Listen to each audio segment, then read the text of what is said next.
We are beginning a new series today. If you don't have a Bible, you'll definitely want to grab one because I imagine you haven't memorized the book of Deuteronomy just yet. Maybe you're working on it. But we're going to start a series going through Deuteronomy, and we'll probably dip in and out of it over the next few months. We'll pause for Easter and things like that. But for a few weeks, we're going to look at Deuteronomy, which some of you, I don't know how many of you, have done a study of Deuteronomy. It's actually one of my favorite books. And part of the reason I often say, so it's Moses who's speaking in Deuteronomy, and I often say, I love Moses as a leader, and I often say I love it because Deuteronomy is filled with words from Moses that are these sort of resounding sermons. And in fact, actually, the book of Deuteronomy is one sermon. You think mine are long. Imagine Deuteronomy. This is Moses' very last sermon before the nation of Israel will enter into the promised land. And of course, Moses doesn't go with them. Because if you know the story of the Israelites, there was a moment when Moses was disobedient to what God told him to do. He said to speak to a rock, and water would come out, and he struck it. And God said there would be consequences for that disobedience. So Moses isn't going to go into the promised land. So this is the last time that he's going to speak to the nation of Israel, speak the words that God has commanded him to speak. And what I want to give you before we jump in is four things that, sermons, they have points. Well, Moses' sermon has sort of four main focuses or points. And throughout the series, when we're studying in Deuteronomy, it might be helpful if you have these four things in mind. Then you can hang on to them and you can look for them in the passage and say, what are these four things? The other thing I might encourage you, if you're not someone who usually takes notes, it might be worthwhile. Throughout Deuteronomy, there'll be words that are symbols for other things. And it might help you to understand what we're reading if you keep track, because as we go, I'll give, and I'm sure Margaret and Ian and Chris and others preach, we'll be able to highlight for you this word as a representative, just like Moses is a representation of Jesus. Because Moses helped to free the nation of Israel from slavery, just like Jesus sets us free from our sin. And Deuteronomy will be filled with these sort of parallels of this thing is meant to represent another thing. So it's worthwhile. If you don't have pen and paper, take notes on your phone. Just make sure it's silent so it doesn't make me lose my train of thought when it goes off. But take notes. Keep track. So Moses has 4 points in his last sermon. I'll give them to you quickly. His intent is to remind the nation of Israel of the past, remind them of their past. The second thing he wants to do in this sermon is to increase their faith in God. The third thing is he wants to help them to obey God's laws.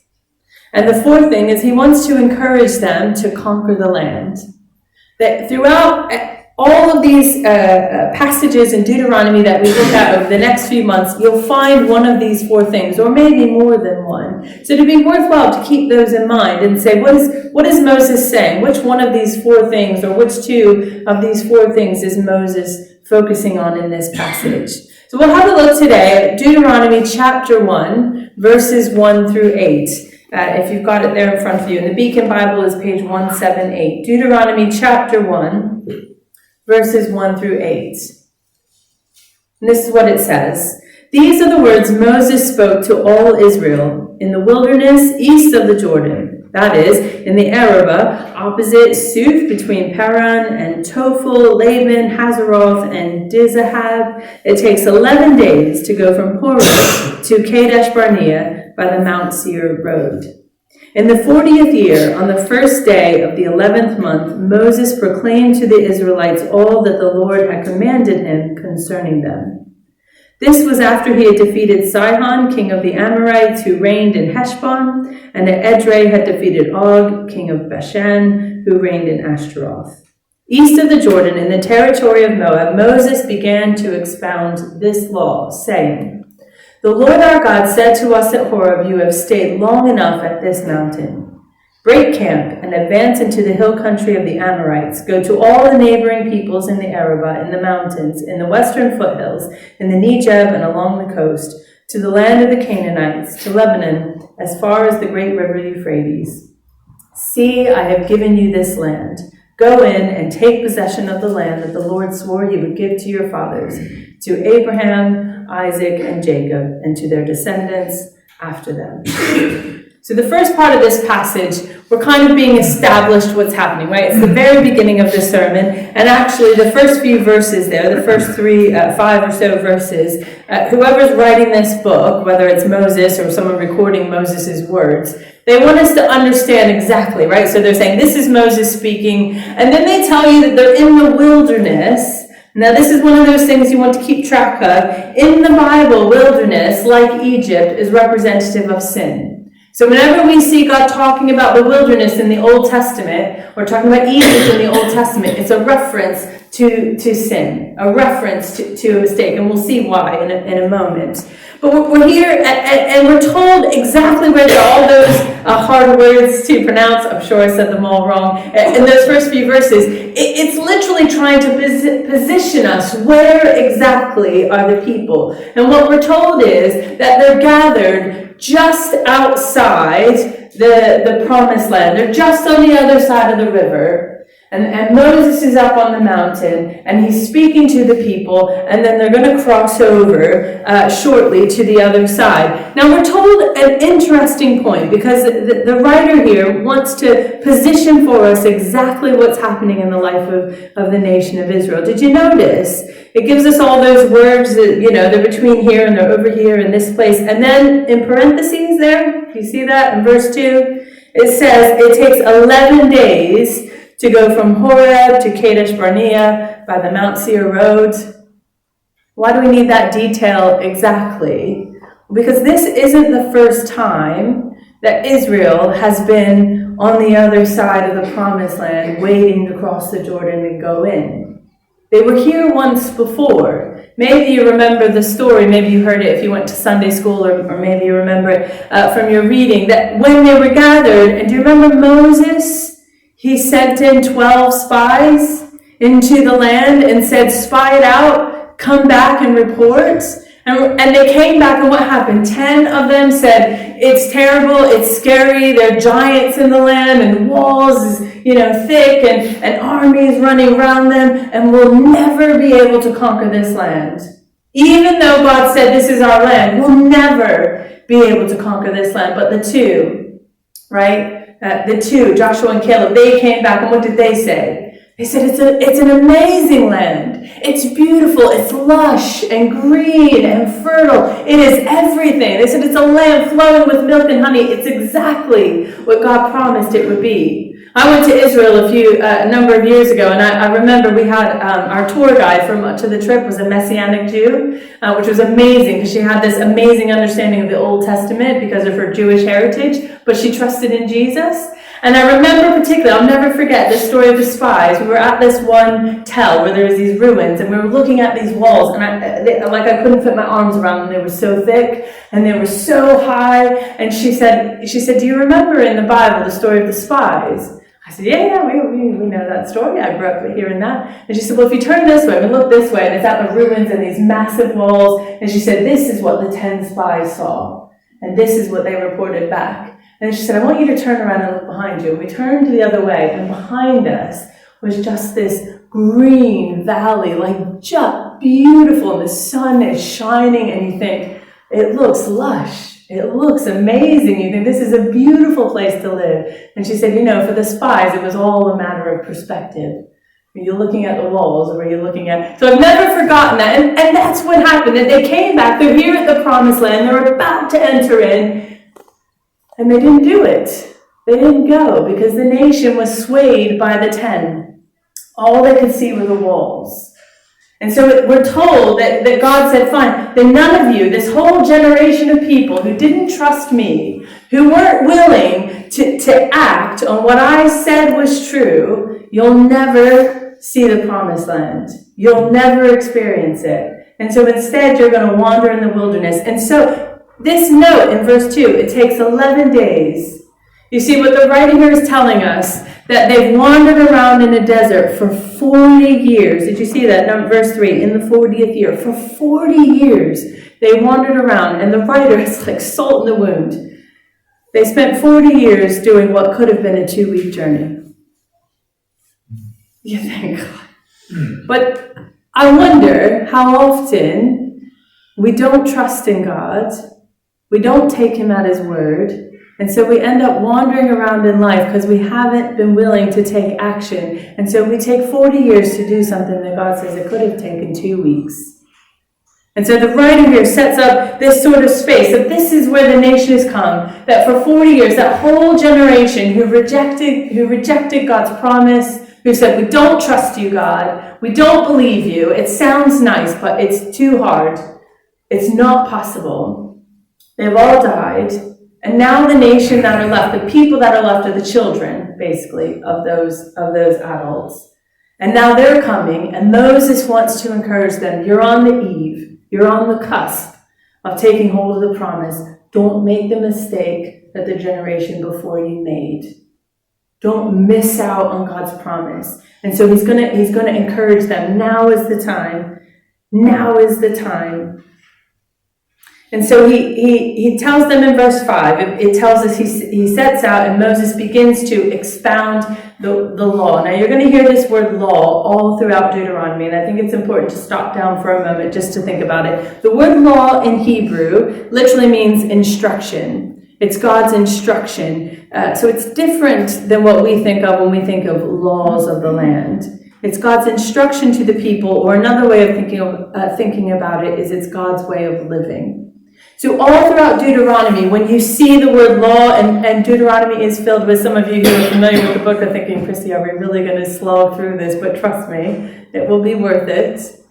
But all throughout Deuteronomy, God gives laws. He talks about things that we read it and think, oh, I don't really get this. Don't use that pot, and make sure you only look after this sheep and that goat. And there's all these sort of very specific laws. But what it is God's way of living. God says, I have a way that I want you to live in the land, to honor me, to demonstrate that you know me. Now, why on earth, for us who trust in Jesus, we're no longer bound by a list of laws or rules that say you can't be a Christian unless you follow these rules. So why would we be caring about the laws that were given to the people in the Old Testament? Because we're not bound by those laws. Well, the fact of the matter is, though our relationship with Jesus does not depend on us perfectly keeping the law, we don't have to, it doesn't mean that God's way of living has changed. What I mean by that is the principles under the law. Now, we may not be keeping sheep and goats and saying, your neighbor's goat and your neighbor's sheep, do this or that. We may not. But the principle underlying that law, the principle that says you should care for creation, you should respect and love the people around you, the principle says that you shouldn't steal, or you shouldn't dishonor, or you shouldn't disrespect, the principles that say that you should care for the foreigner, the widow, and the orphan, the principle, even though the specific language of do it this way or that way doesn't really apply to us, but the principle under the law, it's still God's way. It's still God's instruction. And my relationship with Jesus doesn't depend on my obedience to the law, but I should want to be obedient to the law because God is my Father and because I have gratitude for what Jesus has done for me. So I should care about God's way of living, even if I'm not bound by law. Does that make sense? I know it's a lot of introduction, but I think it's important that we start here so that we don't get halfway through and you think, why on earth are we talking about this? It's relevant. It does matter to us. So then Moses gets into verse 6 to 8. Moses then begins his sermon, and he begins to get into this is what God wants to say, right? In verse 3, we're told he's proclaiming to the Israelites what the Lord commanded. This is what God is saying to the nation of Israel, and I think we can pull out then what is God saying to us. And he basically tells them it's time to break camp. It's time to go into the promised land. And in verse 8, it's summarized, right? It's all sort of wrapped up in there. I've given you this land. Go in and take possession of the land that the Lord swore he would give to your fathers, to Abraham, Isaac, and Jacob, and to their descendants after them. So I think we can understand this command that God is giving them with 3 words. And this is what we're going to do quickly, and then we'll wrap it up for this morning. The 3 words that I think will help us to understand this command in verse 8 is past, promise, and possession. This is what God is saying to the nation of Israel, and I think there's something in here that God's saying to us. Past, promise, and possession. First, the idea of the past, that God reminds them. Do you see this where he says, a land that God swore to give to your fathers, to the previous generations, Abraham, Isaac, and Jacob. God here is referring to the promise that was made to Abraham in Genesis chapter 12. And God made a promise for three things. He said, I'm going to make you into a great nation. I'm going to give you a land, and all the nations of the world will be blessed through you.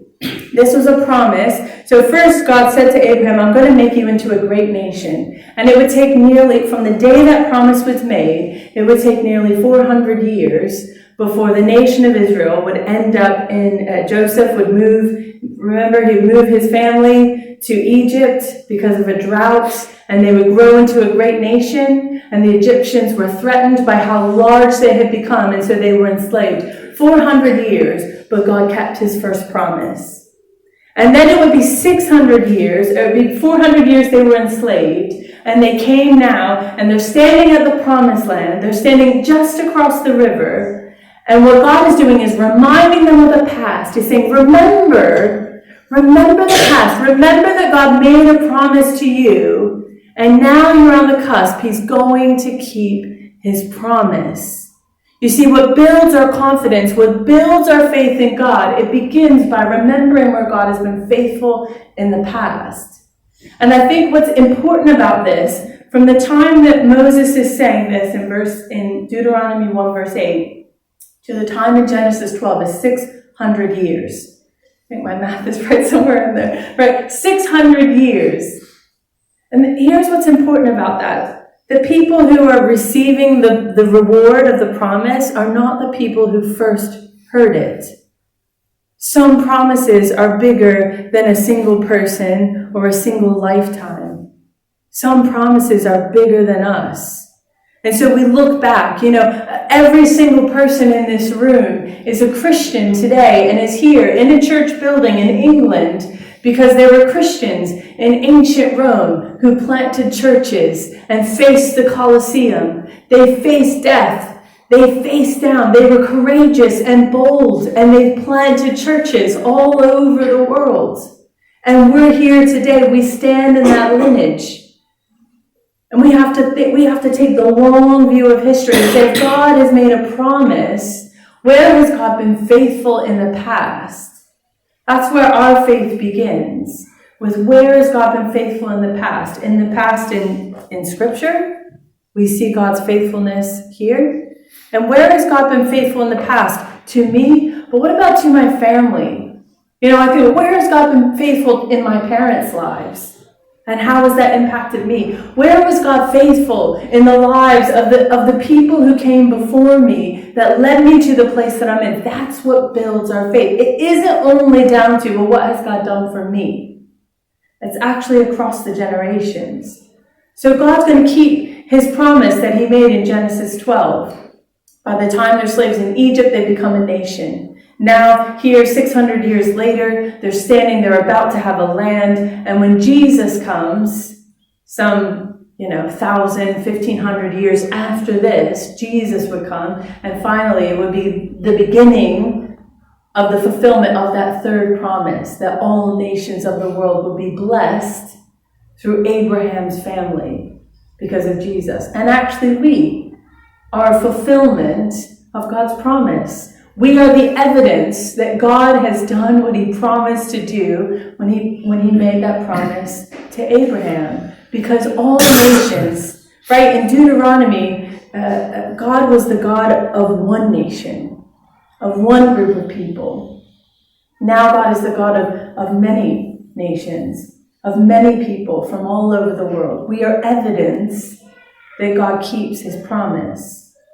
So the first thing is the past. The second thing is promise, that God has made a promise to them of a land. Now, the promised land, again, here's another one for us to write down, because God hasn't promised us a land as such. We aren't people who are going to inherit something, because God is people all over the world who follow Jesus. There isn't one special land that we're all going to go in and conquer, right? We saw that already in the Crusades. We don't want to repeat that. Instead, what God says to us is that for us, for Christians, the promised land is a picture of our inheritance. And if you want to have a look, you can flip over to 1 Peter chapter 1, verse 4. And this is, actually I might begin in verse 3, just so it's not in the middle of a sentence. But 1 Peter chapter 1, God says, "Praise be to the God and Father of our Lord Jesus Christ. In his great mercy he has given us new birth into a living hope through the resurrection of Jesus Christ from the dead, and into an inheritance that can never perish, spoil, or fade. This inheritance is kept in heaven for you." And then Peter goes on. So when Deuteronomy talks about the promised land, the picture for us is of the inheritance that we have in heaven. And God says that he's made a promise. He made a promise to the nation of Israel, and he's made a promise to us in Jesus. That if we trust in the promise, just like God said to the nation of Israel, if you trust what I've said, that I've given you the land, it belongs to you, you just have to receive it. You have to take it. Then you will receive this promise. And God says the same thing to us. That in Jesus, God has made us a promise. He's offered us an inheritance, an eternity with him in heaven, a new heaven and a new earth. We don't quite know exactly what that looks like, do we? But we have this promise. And what God says is, if we're willing to trust him, if we're willing to trust in Jesus, then we will receive the promise of eternal life. So we have past and promise, and then possession. And this is the moment that they're at. God says through Moses, "I've given you this land." This is the promise. So go in and take possession of the land. What Moses says is, if you believe the words that I've said, if you have faith that the promise I've given you is true, then you will act. You will be obedient. You see, in the past, their lack of action was evidence of a lack of faith. That they went in, they looked at the promised land, and they said, "We can't do it." But God had said, "You can." He said, "I've given it to you, and no matter how difficult it looks, I've told you it's yours. So if you go to take it, you will conquer. It will be yours." And the fact that they refused to go was evidence. That's why God wasn't angry that they were afraid. God was not angry that they looked at it and said, "This is a challenging thing." God was angry because their lack of obedience was evidence of a lack of faith. They did not really trust in him. And he said, you cannot receive a promise if you don't trust me. God is not angry at us when we lack courage, when we feel fear, when we look at something and say, "God, this looks like a big challenge." Where God is disappointed is when we refuse to be obedient, because it evidences a lack of faith in him. Our first step of obedience is responding to Jesus, right? That's the first step. That's the first time we evidence our faith, by saying, "I choose to commit my life to following Jesus. I believe that I'm a sinner. I believe I'm not perfect. I believe that Jesus died on a cross and that I need what Jesus did for me. And the evidence of what I believe is I'm going to confess. I'm going to say out loud, God, I trust in you and I want to follow you." And often at some point in someone's life, they're baptized, like Peter was baptized recently. It's the evidence of the faith. Action is the evidence of faith. It isn't the faith. Action doesn't save you, but it shows for everyone to see what you actually have faith in. That is our first act of obedience. The first step of faith for a Christian is choosing to trust in Jesus. But it's not the last. It's not the last moment that God says, "I've made you a promise. Will you have the faith to take hold of the thing that I've promised to you?" I've heard some people, I have friends in the US, I've had friends who've said, "Chrissy, I wish I could have faith like you. I'm not a person of faith." You ever heard somebody say that? "I'm not really a person of faith. I don't really, that's not my thing." And I always smile and say, well, fact of the matter is, all of us are people of faith. Every single person has faith in something. I can guarantee you, if you are a person who's not yet retired, looking forward to that day. If you're not a person who's yet retired, if you get up in the morning and you go to work, that evidences to me that you are a person of faith. You have faith that the world's going to keep spinning, the sun's going to come up tomorrow, and I better have a job. If you thought the world was going to stop spinning tomorrow, if you did not have faith that life would continue on, I'm pretty sure we wouldn't spend our last day on earth doing some sort of work.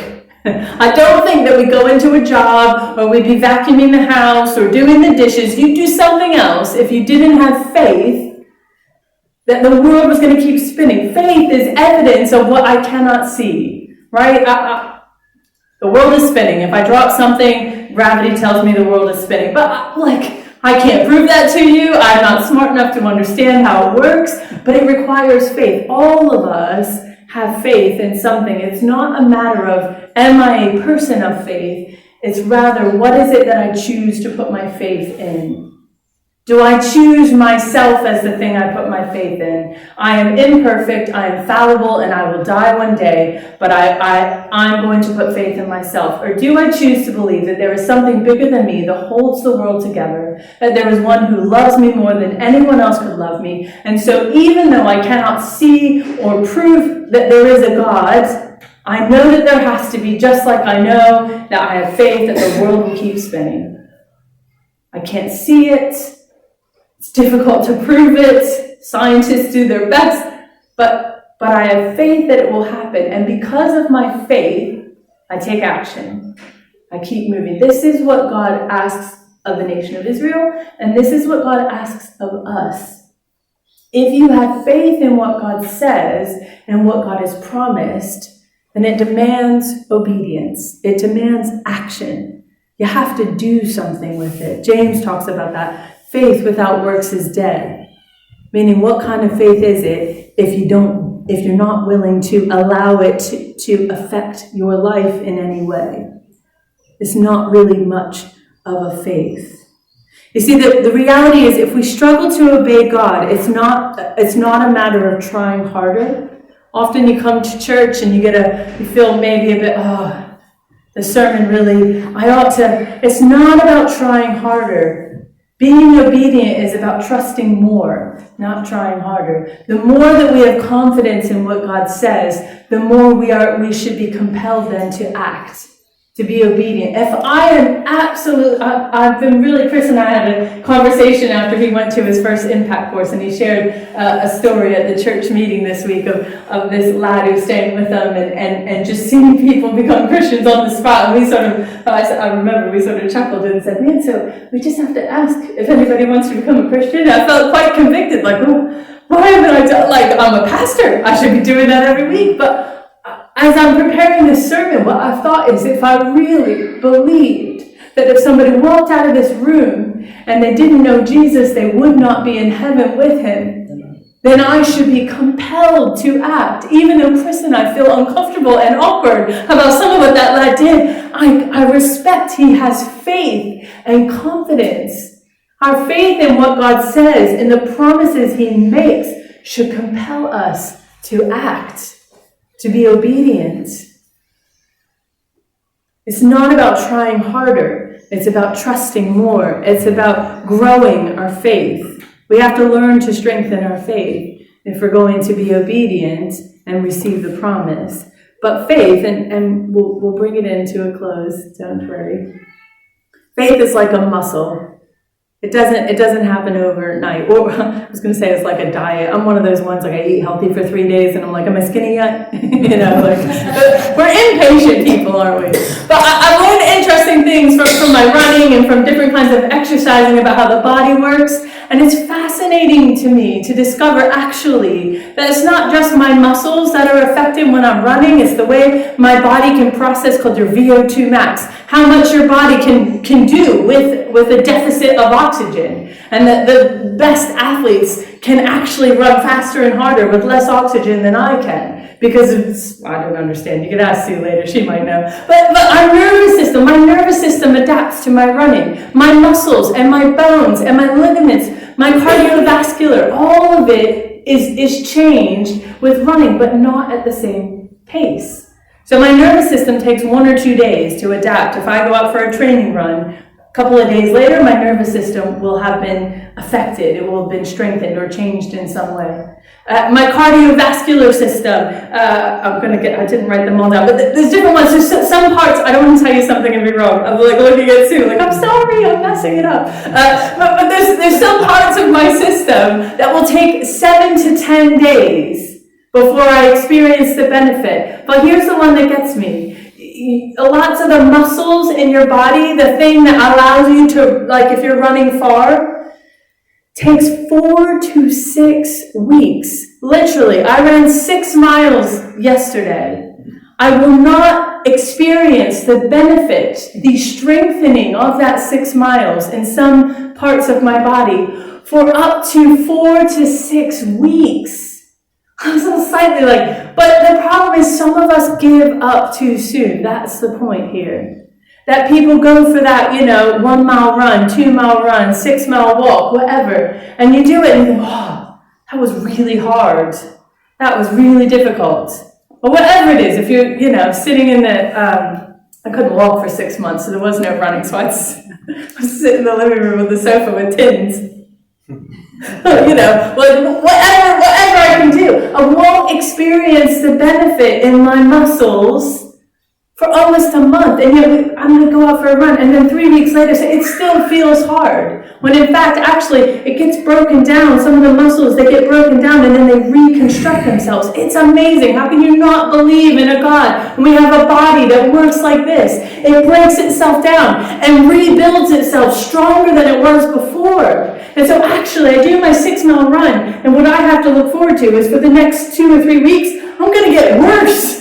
Because my muscles are good. I did all this work, and literally the next 2 weeks, next Saturday I need to run 7 miles. It's going to be harder than the 6 miles I just ran, and because my muscles. But lots of people, they do this, and 3 weeks in, they say, oh, it's not working. I'm not stronger. And so they want to give up. They've not seen the evidence. They don't feel stronger. And maybe at 4 weeks or 5 weeks they give up, but it took 6 weeks. Now I actually, this is my second 6 miles. You guys hate me talking about running. What else do I do in life? This is my second. I ran 6 miles 5 weeks ago. It was the first time I had run more than 3 miles in a year. I feel choked up because I was very low when I couldn't do anything for so long. And I felt so good that I could even do it. But yesterday I ran and I looked back at that 6 miles 5 weeks ago. I was a full minute per mile faster. I'm still very slow. Because my muscles are getting stronger, but it took a long time. It took more than a month. Strengthening our faith looks like this. It takes time. And it relies on the fact that we have to remember the past. Remember where God has been faithful before. We've got to trust in the promise. We've got to know who is God. Is He worth trusting? Is His word something to be trusted? And if it is, then we keep coming back to it. And we keep attempting to be obedient. And even though we think, that was really hard. I don't know how to have faith like that. If you're not a Christian this morning, and look, just because you come to church doesn't mean you're a Christian. Just like if I stand in a garage, it doesn't make me a car. Being in this room doesn't make you a Christian. Being baptized doesn't make you a Christian. What makes you a Christian is having faith in what Jesus did for you on the cross and accepting that for yourself. And some of you in here will say, I find that really hard. It's okay to find it hard. If you believe that there's a chance that it's true, then you take an action.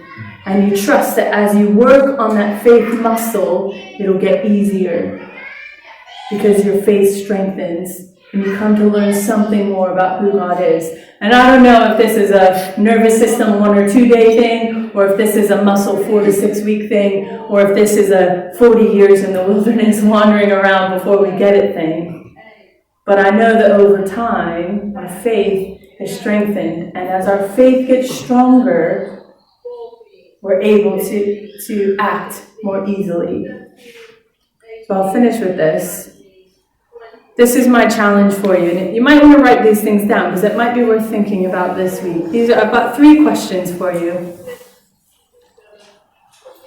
Deuteronomy 1 verse 8, God says, I've given you this land. Go and take possession of the land.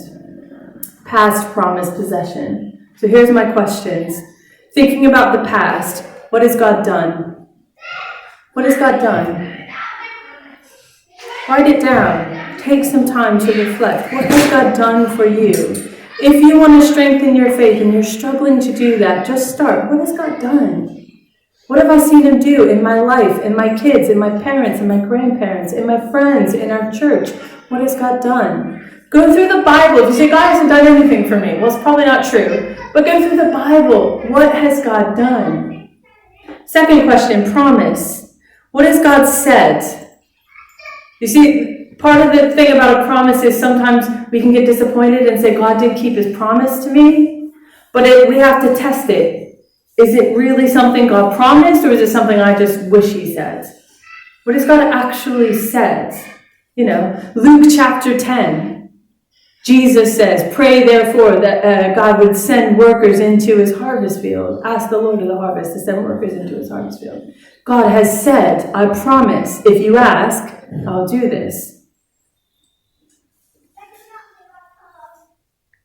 Broke down another scripture. I cannot read what it says, so I'm going to leave it.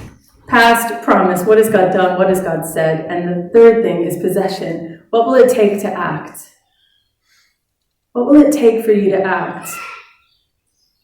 What has God promised? Has God promised that if we preach the gospel, people will become Christians? Well, Chris is wrestling with the thing, right? What is it going to take to act?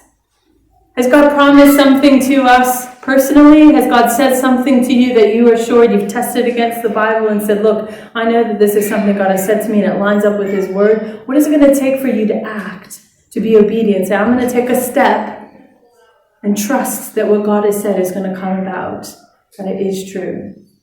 What has God done? What has God said? And what will it take to act?